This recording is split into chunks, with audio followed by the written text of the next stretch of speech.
Muy buenas tardes. Hoy volvemos a la entrevista.com. Y estamos aquí con el compadre Xavier, como todos los jueves de cada semana.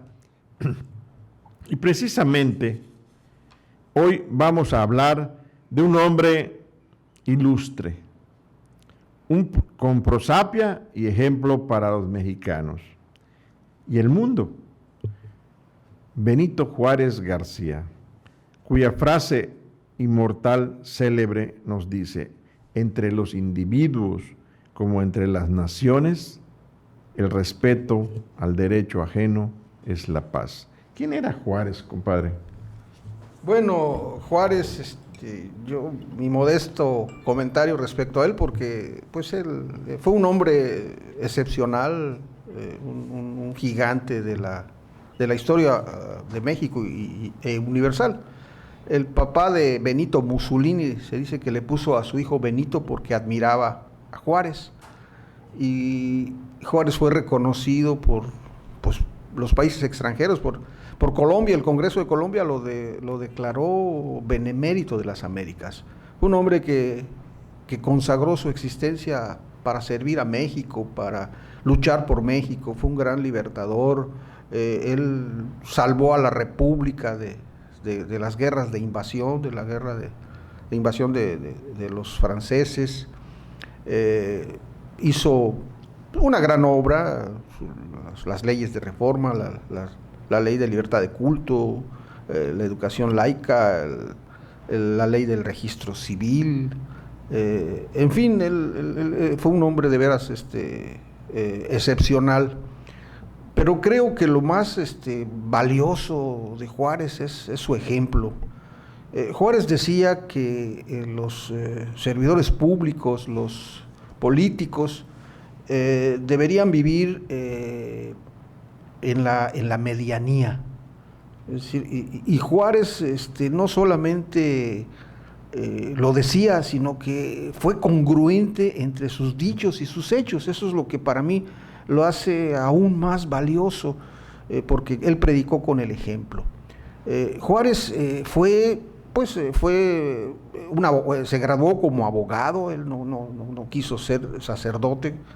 Él prefirió la carrera de leyes, y pues empezó a ejercerla en Oaxaca. En un principio pues defendió a los intereses de los indios zapotecas, de los indios oaxaqueños. Él era un indio de raza pura zapoteca, y empezó a ejercer como abogado. Claro que eso le valió que lo metieran a la cárcel en un par de ocasiones, pero se convirtió después en diputado. Luego fue gobernador de Oaxaca, fue presidente del Tribunal de Justicia de su estado, fue vicepresidente de la República, fue presidente de la Suprema Corte de Justicia de aquel entonces, y también en 3 ocasiones fue presidente. Pero recordemos que en la época en la que Juárez nace y crece, la nación era una nación muy joven, apenas unas décadas se había independizado. Y si hoy en día México es un país racista, es un país clasista, malinchista, donde hay una discriminación tremenda, imagínense ustedes en la época de Juárez, cuando pues todas las instituciones, todas las costumbres, todo estaba diseñado de acuerdo al imperio español, porque la influencia de los españoles no se acabó con la independencia. Todas las leyes, todas las instituciones, y toda la gente veía como normal lo que hasta los días decimos, es que es una persona que es de buena familia. Cuando se trata de una persona que viene de una familia de dinero, es de buena familia. Entonces los que nacen en familias pobres somos de mala familia. O simplemente por el aspecto, cuando se trata de una persona que hasta los días se usa, hasta nuestros días se usa en México, una persona que tiene tez blanca, es una persona tipo europeo, se dice, es de tipo decente. Quiere decir que los que somos morenos, que tenemos sangre indígena, pues no somos decentes. Ya de entrada nos descalifican por el racismo que existe. Imagínense en la época de Juárez, en esa época el racismo era total y absoluto. Incluso Juárez pues creció en la casa de un español, y se casó con la hija de él, con doña Margarita. Pero lo trascendente de Juárez es cómo logró él vencer todas esas adversidades. Se dice que Juárez de niño no hablaba español, solo hablaba zapoteco, y se iba, no lo dejaban entrar a la escuela, entonces se sentaba en la banqueta, en la calle, cerca de la escuela, y así empezó a estudiar, empezó a aprender el español y empezó oyendo las clases desde afuera, porque no lo dejaban entrar a la escuela. Y finalmente, bueno, Juárez se supera al grado de que llegó a ocupar el cargo máximo, el honor máximo que tiene un mexicano, es ser el presidente de la República. ¿Y qué clase de presidente? Con un ejemplo de austeridad extraordinario. Ese ejemplo, ¿realmente lo veneramos o lo conocemos? Se habla de austeridad, de un hombre austero. ¿Qué es en realidad un hombre austero? Bueno, Juárez creo que fue muy congruente entre sus dichos y sus hechos. Decíamos, él decía que los servidores públicos deben vivir austeramente, que deben vivir en la medianía con los ingresos de su sueldo, no deben vivir en la opulencia. Sin embargo, ese ejemplo, él sí cumplió con ese ejemplo. Aquí tengo, en este pequeño libro, tengo la transcripción de los bienes de don Benito Juárez cuando falleció, cuando murió en 1872, si mal no recuerdo. ¿Podemos considerarlo eso como una 3 de 3 de Juárez? Sí, sería el equivalente de la 3 de 3 de hoy, ¿no? Bueno, la 3 de 3 es lo que... Algunos jóvenes me han preguntado, ¿qué es eso de la 3 de 3? Bueno, rápidamente, para poner en contexto, los servidores públicos, de acuerdo a la ley de responsabilidades de los servidores públicos de determinado nivel en la administración pública, o aquellos que tienen funciones de supervisión, o que manejan algún recurso, o que se preste para que puedan hacer algún negocio con la gente, esos tienen la obligación, todos los servidores públicos, de jefe de departamento en la administración pública federal, de jefe de departamento hacia arriba, tienen la obligación de hacer su declaración de bienes al inicio de su gestión. Cuando reciben su nombramiento, tienen un periodo de tiempo para presentar su declaración de bienes, y cada año tienen la obligación de presentar la declaración de modificación patrimonial. Y al concluir el encargo también tienen la obligación de presentar la declaración de bienes, la declaración patrimonial, para saber, lo que pretende esta medida es conocer cuáles son los bienes que tiene la persona antes de entrar al gobierno o a la administración pública, ya sea un diputado, senador o gobernador o presidente de la República incluso, y saber cómo va evolucionando esos bienes. Y al concluir el encargo, pues cuántos bienes obtuvo, para tratar de saber, eso la autoridad tiene esa información, para evitar que se configure el enriquecimiento inexplicable, ¿no? ¿Sí? ¿De dónde salieron los bienes? Por lo menos la autoridad debe tener esa información. El monto de los montos. Los montos, pero y actualmente a raíz de que pues una organización ciudadana o varias organizaciones ciudadanas decidieron que esto debería hacerse una ley donde obligue, además de la declaración patrimonial, pues también declarar los impuestos, ¿no? Entonces de ahí surge la idea de esta ley de 3 de 3, pero en esta ley obligaba a todos los servicios públicos a hacer pública su declaración. ¿Y cuál era la 3 de 3 real de Juárez? Presentar la declaración patrimonial, ¿no? Cuando inicias, presentar la de modificación patrimonial y presentar la declaración de ingresos, de impuestos. Es decir, eso es lo que dice la ley, pero lo que decía la ley es que debía de hacerse pública esas declaraciones, y ahí es donde torció el rabo. Y ahora se convirtió en un secreto público. Sí, porque no les conviene a los políticos. Hubo muchos políticos, diputados y senadores, que se opusieron férreamente a que se dé a conocer, a que se haga público, a transparentar esto. Y claro que no les conviene, porque no les conviene que sepamos cuántos son sus bienes. Intuimos y sabemos que se han hecho millonarios, muchos de ellos se han hecho multimillonarios a través de sus cargos políticos, pero no tenemos la prueba porque no es público, se niegan a que se haga pública esa declaración. Y creo que el siguiente paso va a ser ese, que se obligue a todo servidor público a hacer pública su declaración. No tiene por qué haber secretos, no tiene por qué actuarse a espaldas de la gente, ¿no? Debe obligarse. O de la especulación, porque también se puede prestar para eso, ¿no? Así es. Y entonces, en el caso de Juárez, pues él fue congruente, él decía, hay que vivir en la medianía. Es decir, Juárez sugería o decía que, pues que los políticos deben vivir como vive la mayoría y no tratar de vivir como vive la minoría, ¿no? Pues un político es un servidor público, pues debe servir sin servirse él de su puesto, sin enriquecerse. Y la prueba de que Juárez fue congruente es que la relación de sus bienes cuando murió, que me voy a permitir rápidamente comentarla y leerla, dice, el primer renglón dice, dinero encontrado en la casa mortuoria, según la cuenta de Albaceazo, 573 pesos. Dinero en poder de los señores Meridiano Blanco, 20,000 pesos. Sus percepciones como presidente de la República antes de que se expidiera esta presente liquidación, 1,500 pesos. Cobrado de la misma oficina después de la liquidación, 5,000 pesos. Algunas casas, una en Oaxaca, otra en México, 3 casas con valor de 28,000, 3,000 pesos. Valor en libros, 922 pesos. Acciones en minas de ferrocarril, 4,770 pesos. Es decir, Juárez tenía un sueldo anual de 50,000 pesos.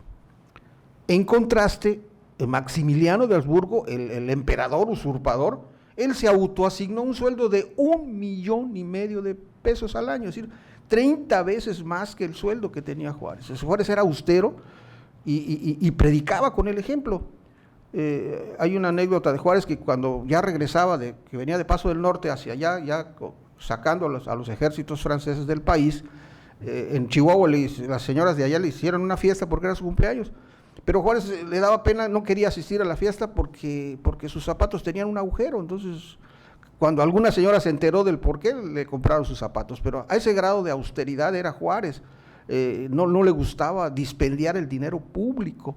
Y su ejemplo debería ser seguido, no como ahora que hay un tal cinismo de los políticos que se sirven del puesto, se hacen ricos, celebran a Juárez, hablan de Juárez, pero es demagogia, es retórica, porque no siguen su ejemplo. Hablan de Juárez, pero no se enriquecen y acumulan, amasan grandes fortunas.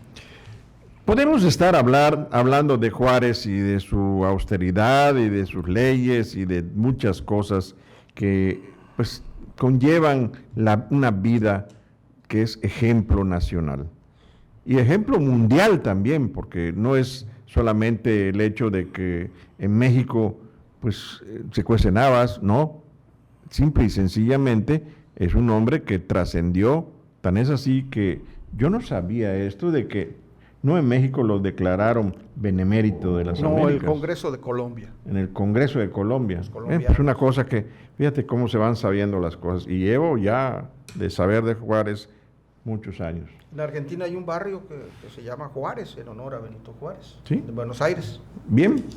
Y no el Juárez de Chihuahua, ¿no? No. Porque allá también se hace aire, ¿no? Es el divo. Ahí está el divo de Juárez. Bien, entre la congruencia entre los dichos y los hechos, la congruencia. Recientemente se dio a conocer que una senadora, todos lo sabemos, la famosa senadora en Barrales, la Barrales Magdaleno, se conoció de que entre su fortuna, entre su dinero, lo acumulado, estaba un famoso departamento en Miami, con embarcadero y con todas estas cosas, esas comodidades, bueno, a los que les gusta eso. ¿Qué hay eso de entre los dichos y los hechos? Bueno, eso es un ejemplo de que no se sigue el ejemplo de Juárez, ¿no? Es decir, una presidenta de un partido de izquierda, que es un partido presuntamente para apoyar a la gente pobre.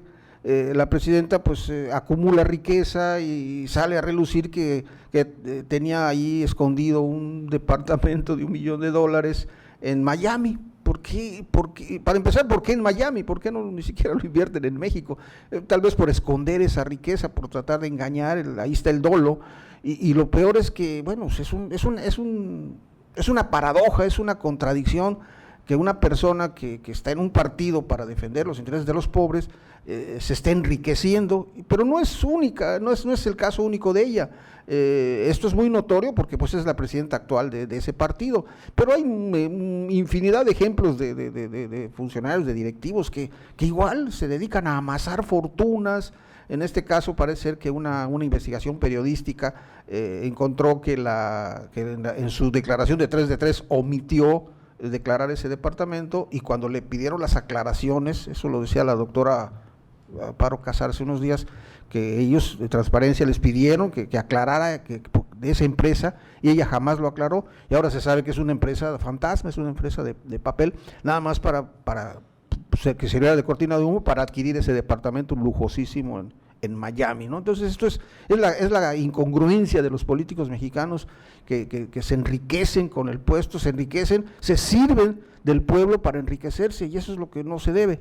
Si fuera un empresario, en México existe la libre empresa y cualquiera se puede hacer multimillonario haciendo negocios, está permitido, es lícito, pero lo que no se vale es que los políticos que están para servir al pueblo se sirvan de él y se enriquezcan a base de tranzas y de negocios sucios y de tráfico de influencias, obtienen concesiones y tienen grandes inversiones en inmobiliarios, edificios, en fin.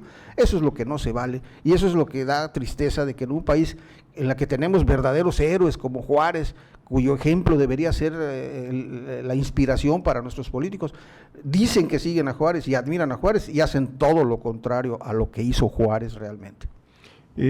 Si la memoria no nos falla, esta señora Barrales, por cierto, divorciada con un hijo y toda la cosa, era aeromoza de una línea aérea que tronó, o que la tronaron y la dejaron en tierra, ya no volvió a volar, y ella estaba encabezando unas protestas en el Aeropuerto Internacional de la Ciudad de México, e incluso boteando a las puertas de este lugar, de este sitio aéreo, la terminal aérea número 1, cuando en aquel entonces.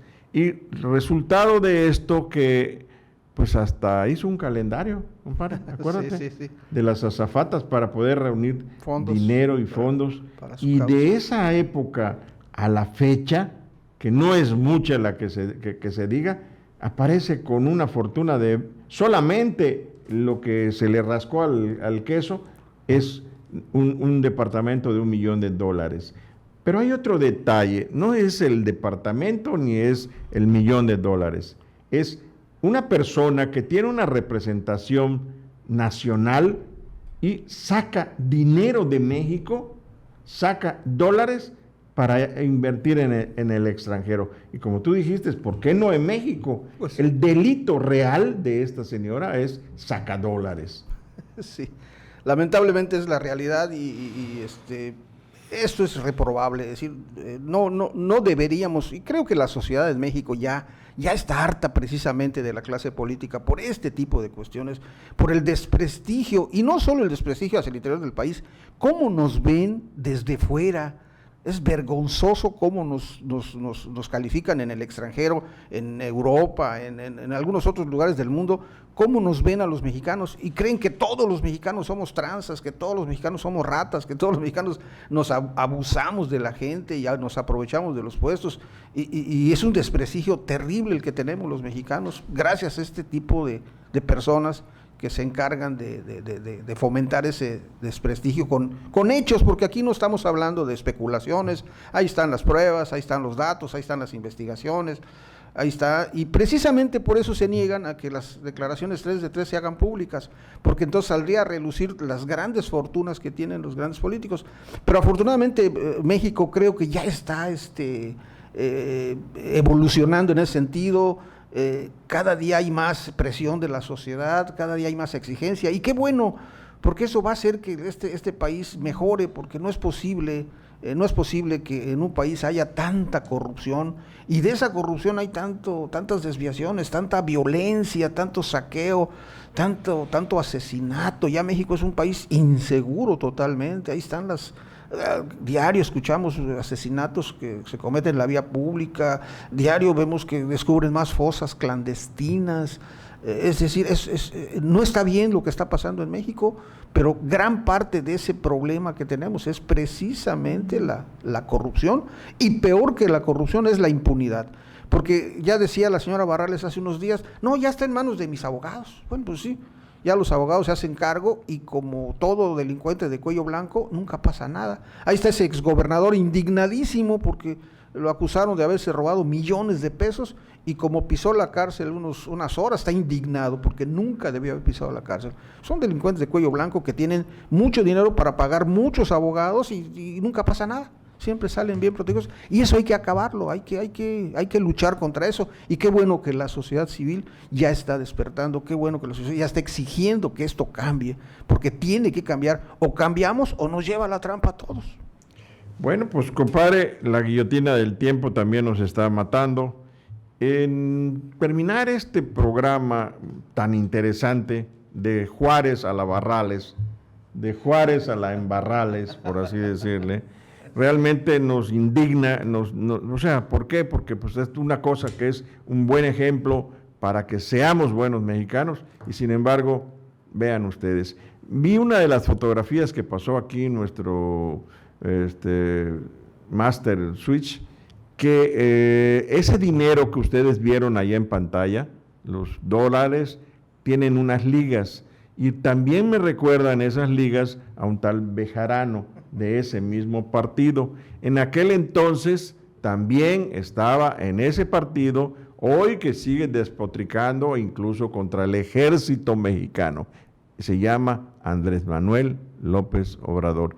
Y qué barbaridad, eso es lo que nos espera para México, eso es lo que quieren los empresarios que ahora se les están uniendo hacia ahí, o las ratas que saltan del barco de su propio partido que los creó y se están yendo a Morena. O sea, no entiendo ese tipo de mensaje que les están dando a los mexicanos. ¿Quieren que todos seamos como ellos? Esa es la pregunta.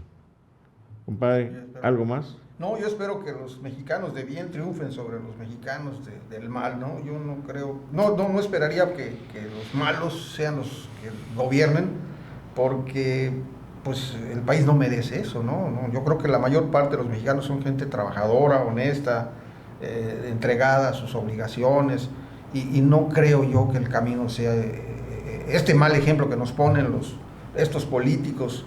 No creo que sea la solución. Yo creo que debe haber otra solución, y yo espero que la haya. Ahí están los independientes también. Si no nos satisfacen los que están actualmente, pues habrá independientes, y quizá por allá esté la solución para encontrar un buen gobernante, un gobernante honesto, otro Juárez quizá, es mucho pedir, pero bueno, ahí está el ejemplo de ese gran hombre de estatura universal que fue Juárez, con toda su obra y con toda su actuación, y con toda su genuina pureza de hombre íntegro, de hombre honesto, de hombre que entregó su vida para salvar a México, para luchar por México.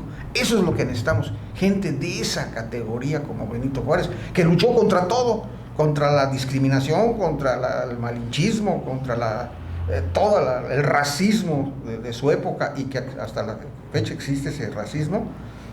Él luchó contra todo eso y triunfó, y por eso hizo sus leyes. Él realmente fue el que instauró el régimen republicano que hoy funciona, y hasta la fecha sus leyes siguen vigentes, la ley de registro civil, la ley de libertad de cultos, ¿no? Lo acusaron sus detractores de que era un hombre hereje. No es cierto, él era católico, él se formó con sacerdotes, estudió en el seminario, pero él se dio cuenta de que había que hacer una sana separación entre una cosa y otra, ¿no? Lo que decía se dijo en la época de Jesús, lo que es del César al César y lo que es de Dios a Dios. Pues Juárez lo interpretó magistralmente y dijo, no, lo que es del Estado para el Estado, y lo que es de la Iglesia para la Iglesia. Hizo la sana separación, que después Salinas trató de revolverlo y tratar de darle el voto a los curas, y bueno, generó Salinas un revoltijo allá, pero Juárez desde esa época sentó las bases para una sana relación entre el clero y el Estado, y eso es muy sano. Pues ahí está, nosotros solamente ponemos sobre la mesa lo que usted pues ha escuchado y ha visto también a través de Opinión TV. Muchas gracias, compadre. Al contrario, muchas gracias. A ver si el próximo tema La torreta ya empezó a Que nos girar. aguanten acá. Muchas gracias. Ándale. Y a ustedes, muchas gracias por su aguante y nos vemos la próxima semana. Gracias. Hasta luego.